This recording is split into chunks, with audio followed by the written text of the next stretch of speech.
Bom, vou começar a fazer as perguntas, que são algumas, a partir do momento que o senhor começou falando do julgamento. Então, é de conhecimento não oficial que o senhor fez um relatório a respeito do que aconteceu realmente dentro do Aeros. Então, a pergunta é se é verdade que esse relatório existe, se o senhor encontrou alguma irregularidade, e se realmente isso for verdade, nós queremos que o senhor faça um comentário e, se possível, coloque esse relatório no site do Aeros para que todos nós tenhamos conhecimento, porque nós temos muito pouco conhecimento de tudo que diz com relação ao Aeros.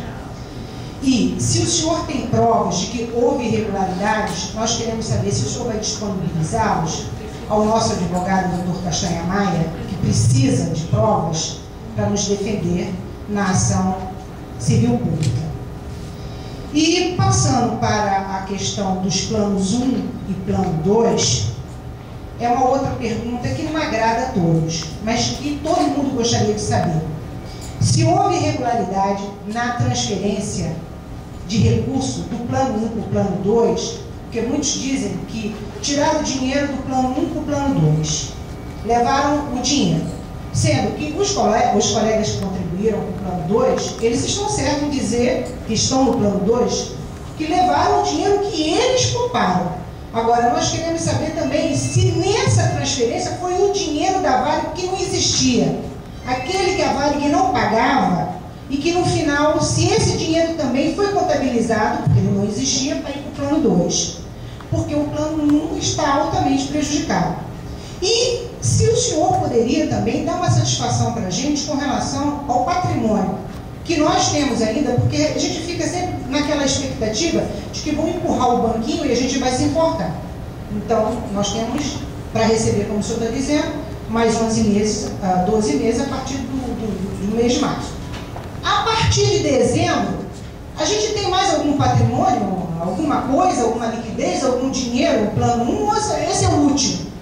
E nós queríamos que o senhor fosse claro com nisso, inclusive disponibilizasse também na internet o que nós temos, o que nós temos ainda que possa vir virar dinheiro, isso se a gente não tem mais nada.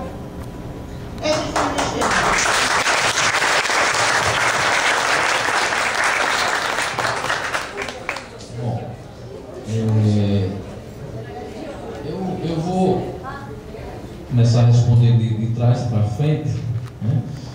E eu acho que uma certa feita eu respondi uma pergunta semelhante a essa, e eu comecei respondendo que essa pergunta para mim era uma pergunta bastante interessante, importante, demonstrava o grau de interesse que todos estão tendo em relação aos seus patrimônios, só que ao mesmo tempo que ela é uma pergunta interessante, ela também é uma pergunta preocupante.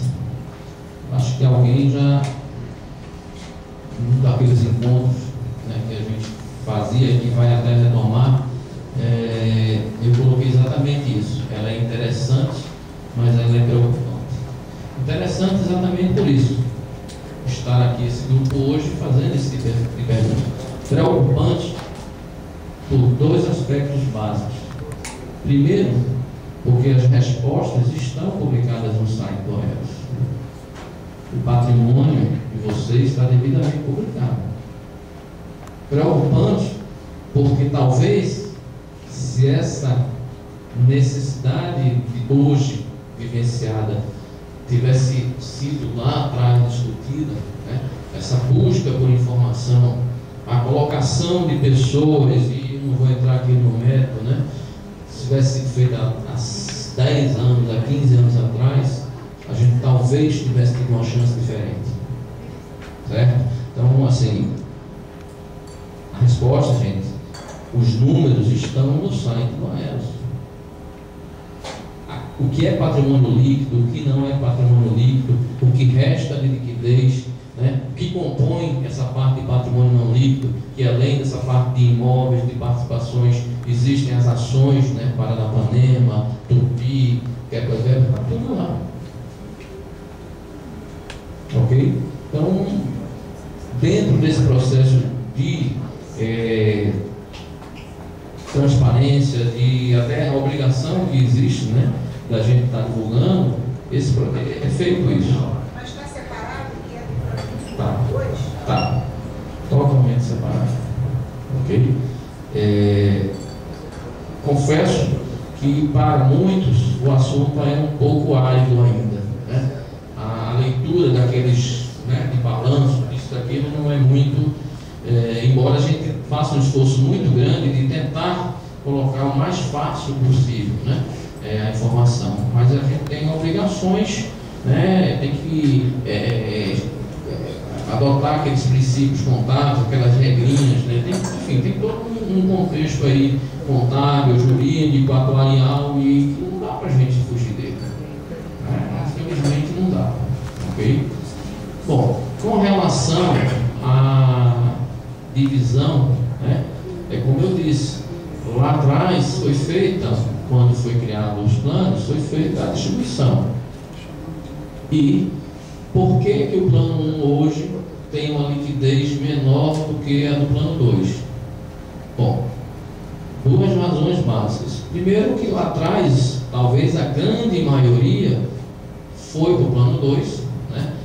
A maioria, o pessoal que ficou no plano 1, na maioria das vezes, fez aquela opção de, como tem a garantia da patrocinadora, em eventual déficit, eu fico no plano 1. O plano 2 é um plano mais rígido. Isso deve ter passado na cabeça de muitas pessoas. Eu digo isso porque há 3, 4 anos atrás, para quem não sabe, eu sou funcionário da Caixa Econômica, consequentemente eu sou participante da FUNCEF. E o que vocês vivenciaram em 1995, eu vivenciei agora em 2006, que foi a criação do novo plano, que foi a criação do plano 2 da gente. E muitos colegas nossos optaram em continuar no plano antigo, não fizeram a migração, o termo que a gente usa é o saldamento, e aderiram ao novo plano, ao plano 2, porque foi dito, e de fato é verdade, que a garantia da patrocinadora não existiria para a cobertura do déficit no plano 2 e no plano 1 existiria. Só que, cadê a patrocinadora? Então esse é um ponto que mostra aí, é uma das razões para existir essa diferença aí